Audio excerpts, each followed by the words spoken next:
Hello guys, welcome back to another video.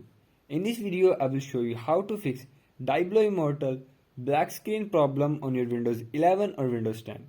So, to fix this issue, follow every step as I am showing in this video. And do not forget to subscribe this channel. And also press the bell icon for the latest upcoming videos. Hope so this will fix your problem and help you a lot.